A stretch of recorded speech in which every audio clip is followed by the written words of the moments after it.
All right. Welcome again to Rolling Up the River with the Gridiron Geek and Roland's Reviews. Today we're going to look at Week 7 Friday night predictions for the teams of the Mississippi Magazine. All right, Gridiron Geek, how did last Friday night go for the Dirty Dozen? The Dirty Dozen sang with another classic rivalry game in the Suburban League. Okay. But as where last year, the Fox Warriors, ancient rivals of the Northwest Lions, Okay. Arnold, Missouri, and Cedar Hill, Missouri, whereas last year, the Fox Warriors won easily. This year was a total turnaround, a shocking outcome Okay.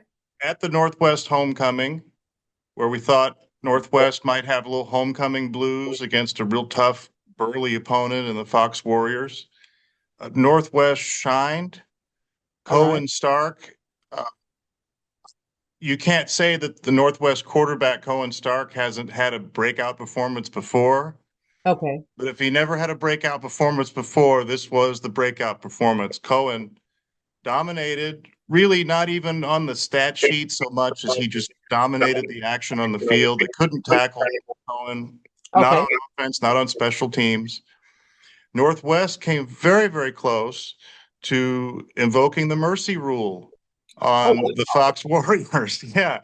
And botched an extra point, didn't quite pull it off, but that's okay. They won 48-20. So that was a stunning result. And Northwest is newly top three oh, uh, oh. in our power poll this week. So yeah, we're going to have to start making room near the top of the Jefferson County power poll for the powerful Northwest Lions.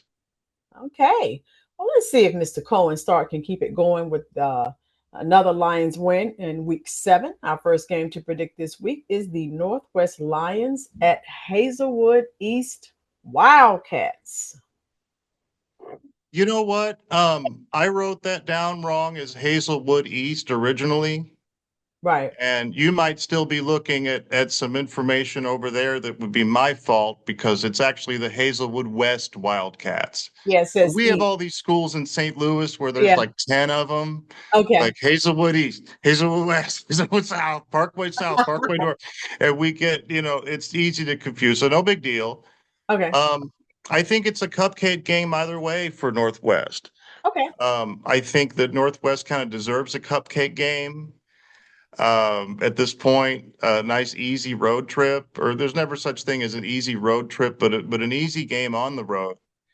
And I think that Northwest, with a potent offense all year, averaging I think over 40 points a game, we think they're going to hit 50 this Friday night and win 52-10 over the homestanding Wildcats.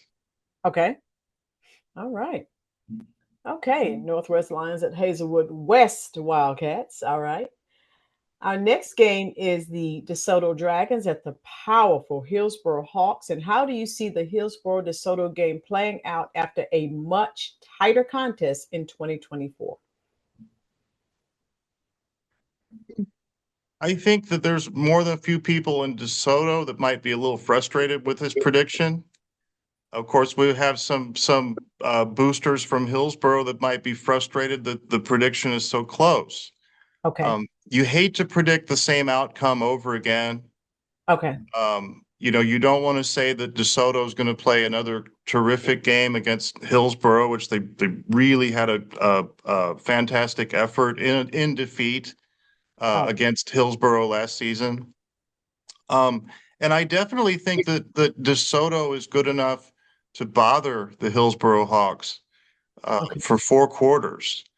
Um, I don't think that it's going to be another kind of seesaw for DeSoto where they have a good first half, a good second, or a bad second half. I think that DeSoto can have 2 good halves and really bother the Hillsboro Hawks. But Hillsboro has been changing their playbook a little bit. They've Wow. been adjusting to the talent that they have now this season. A little bit more size, maybe a little bit less speed. A more I would say a sharper running quarterback in Braxton Chazelle, who likes to be close to the line of scrimmage and take off a lot more quick runs. Okay. And they've been kind of adjusting to that. I think DeSoto's weakness might still be just size in the trenches. They're just not quite have the mass and big Right. and strong enough to contend with the big, strong numbers of Hillsborough. So I think if Hillsborough sticks to that new play selection, as they say, Right. I think that they're going to wear DeSoto down a little bit. And I think the final score is going to be Hillsborough 30, DeSoto 22, and another really good Mississippi Conference game. Okay. So that was the DeSoto Dragons at Hillsborough Hawks. Granville Eagles at the Jefferson Blue Jays. Grandview Eagles and the Jefferson Blue Jays is an intriguing matchup for a number of reasons. We see that typically Jefferson beats Grandview. Jefferson's got a great record against Grandview. In fact, often the Grandview and Jefferson game each season is kind of a almost like a reset game. Okay. So I don't know if you know, it happens in the NFL a lot. Right. Um, it happens where leading up to it, you say, maybe this is going to be really tight. They've played some common opponents. They did this, they did that. Yeah. Jefferson 42-0. That's a kind of a reset game, which has unfortunately befallen the Grandview Eagles in the past, especially when they go to visit Jefferson. All of Okay. a sudden, it's the second quarter. Jefferson's ahead by 28 points. And you say, well, of course they are. Whoever would have thought, any differently? Well, Right. this year, I think there's a good reason to think differently. I think that um, Jefferson's coming in off their worst performance of the year by far, Okay. falling by 35 points at Perryville. All right. Grandview has shined against common opponents like Perryville, and Grandview is playing with a lot more confidence, which I think has been a real you don't want to call it a key to Grandview's road trips to Jefferson in the past because it wasn't there. So maybe it Right. was the detriment that they didn't have is this confidence. They'd come down, one little thing would go wrong in the beginning, and they'd say, "Oh, But we don't think that Grandview is going to roll over again on the road at Jefferson. They've got a lot deeper team. And more importantly, a lot healthier, or just as importantly, a lot healthier team Okay. than they've had in the past couple of years. So we're not calling for the upset, but we're calling for a really great game and Jefferson to just squeak by at home 21-14 over Grandview. Sounds good to me. Last but not least, in this week's featured games, will the 6-0 Festus Tigers stay undefeated against the reigning Class 6 champions of DeSmet? Geek, what are your thoughts? Well, Festus had a seminal performance against DeSmet last season when DeSmet was on top of the world. Okay. I felt like Festus was supposed to lose by 60 points to DeSmet last season. Okay. And the fact that they came out and made it a really good game in the third quarter against the team that would go on to win state in the highest division last season was really a seminal performance for Festus, as it would be for any team with about, a class 4 enrollment or, a middle tier team going up against the absolute best. But DeSmet is not as good as a lot of their St. Louis rivals this season. It's like a lot of state championship teams. You had 5 or 10 graduations that really set things back. Oh, yeah, You had that'll 5 or 10 kids, including a Division I quarterback Oh, wow. last season that just weren't replaceable. Yeah.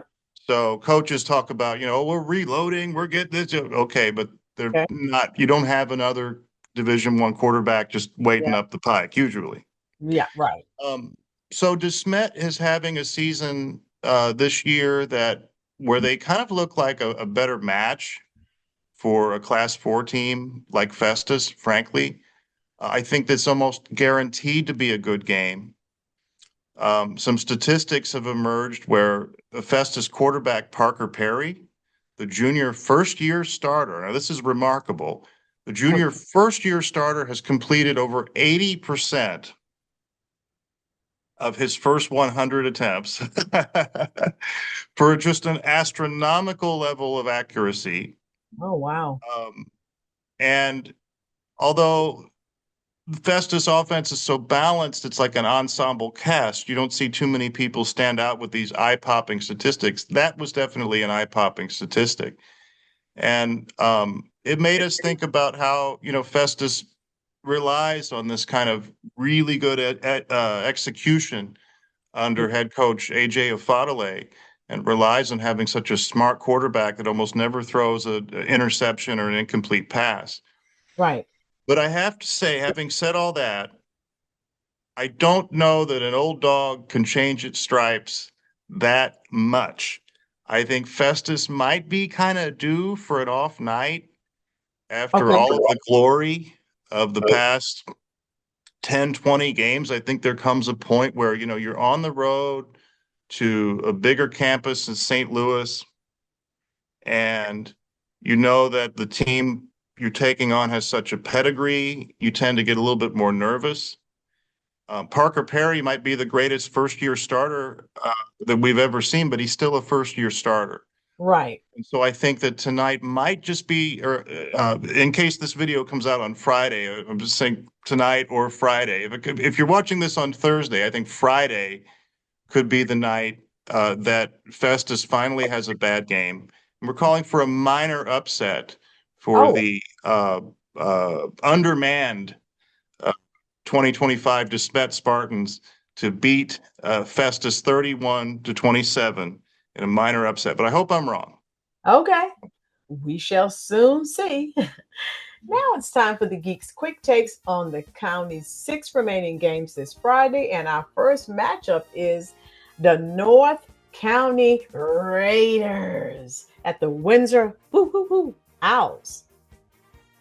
Windsor Owls, we're calling them the Blackbirds this season because of Jet Black, the also a first-year starter at quarterback who's having a tremendous success. We're going to talk about first-year rookie quarterbacks in the county. We can't overlook Jet Black. Calling for another little minor upset here this Friday in the game between Windsor and North County. North County's been having a nightmare season. They did have a noble effort against the Festus Tigers last week. Okay. If you only watched North County play the Festus Tigers last week, you would have thought that they're a pretty good team in 2025, but they're having a nightmare season. And once again, to reference the NFL, I think it might be one of them things where you start to feel a little bit better about them, and then they might come out and lose to a rising brand like Windsor, just like that. So we're calling for Windsor to win 24-17. Ironically, by the same score that North County upset Farmington last season. All right. We shall soon see. All right. Next, we have Seckman Jaguars at Parkway South Patriots. The Seckman Jaguars get a lot of cupcakes on their schedule, partly because Seckman's so good that they make a lot of teams look bad. Oh, yeah. So a lot of teams that wouldn't be a cupcake under normal circumstances would be a cupcake against the Seckman Jaguars. But in Parkway South's case, another team that really isn't feeling it this year, and a team that we already would have expected Seckman to defeat handily in normal circumstances. So we're calling for the big win, 63-0. Whoa. For the Seckman Jaguars. And I just, sometimes with a blowout game, I feel like I can't ever get the score because I just won't go far enough. Right. Like I should have said 90-0, so I'm not going to make that mistake this time. We think Seckman's going to crush and win on the road by 63. Sounds good. Well, we shall soon see. All right, next we have the Herculaneum Black Cats meow at Bayless Bronco. And I heard the coach on the radio a week or two ago, and he was kind of complaining about the backups a little bit, saying that the backups, he likes his starting lineup, but he's not quite sure about his numbers. Can their numbers hold up? Are they going to have too many injuries? This sort of thing. So normally in a circumstance like that, a coach would be more apt to play his first string the whole time, as essentially Lutheran North did, by the way, last year, winning the Class 4 championship. Didn't really have a second string. People got mad at him running up the score with their first string, and I tried to tell him, This team's really small in number. They don't have a second string. They kind of just have to play what they play. I think that Herculaneum might do the opposite tonight and kind of try to get the freshmen and the sophomores involved earlier, just to Okay. kind of see what they have in some of these injury replacement cases, Right. and see if they can get their lineup beefed up that way. So we're going to call for just a nice, easy glide path win for Herculaneum on the road this Friday, 38-14 over Bayless. All right. Sounds good to me. All right. What about next? We have the Fox Warriors at Lindbergh Flyers. Fox Warriors are ailing. Okay. They need a get well game. Okay. And although we don't think they're going to blow it out, we think that this week 7, is their get well game against the Lindbergh Flyers, who not only similar win-loss record near the bottom of the Suburban League right now, but we see from common opponents that Fox has finally a little bit of an athletic advantage against a team on a schedule that's just been a killer so far. So a Right. nice dose of relief for the Fox Warriors, and hopefully a 26-13 victory. We're predicting that they're going to double them up at Okay. Lindbergh. Oh, okay. We'll see. All right. Next, we have the Duchesne Pioneers at Crystal City Hornets. You don't want to say that the homecoming event at Crystal City is going to involve a total mismatch. Right. But I think, you got two teams that have had losing seasons so far, Right. but you've also got a team in Crystal City that's shown some life, and they've shown some potential. Let's say they've shown to be a lively team that can make some things happen and make some noise. They had a pretty good game against Gateway STEM, the reigning Class 4 District 2 champions, 2 weeks ago. And then they got a forfeit victory last week, so they kind of got a bye week to go on to get rested up for this Friday. Duchesne, meanwhile, is almost a team that you'd say is dead as a doornail this year. Not only have they been losing games handily, but they really haven't been showing much life. They were shut out a couple of times by pedestrian teams. So we think the Crystal City defense will have a good game against Duchesne this Friday night, or tonight if you're watching this Friday afternoon. Okay. And we're calling for Crystal City to win on their homecoming, 44-12. Okay. Last but not least, we have the St. Pius Lancers at the Miller Creek Career Academy, Phoenix. In Star Wars, when the third act is coming up, and there's that guy that everybody loves, he's standing there and he says, "It's a trap." Okay? It's a trap. Okay. My only quick take on this game would be that St. Pius has to watch out for the trap. I think this could be a real trap game with they're riding on a 3-game winning streak. More importantly, St. Pius has a seminal event coming up on its home field next Friday night. A week from this Friday, they're hosting St. Pius X of Kansas City in a game, a really gala event that we've been calling the St. Pius Bowl. So you don't want to look ahead to that. St. Pius ought to beat Miller by 30 points. But Right. man, what if they're looking ahead of that? And what if it's like Star Wars? It's a trap. So we're going to call for a little trap game result. Maybe Miller to score a couple times early, and then St. Pius to take over and win 34-14 over Miller Career Academy. Okay. Well, we shall definitely see how this works out. And we would like to thank everyone for joining us for Rolling Up the River with the Gridiron Geek. And we will see you next time. Thanks again, Rolynn. Thank you. All right.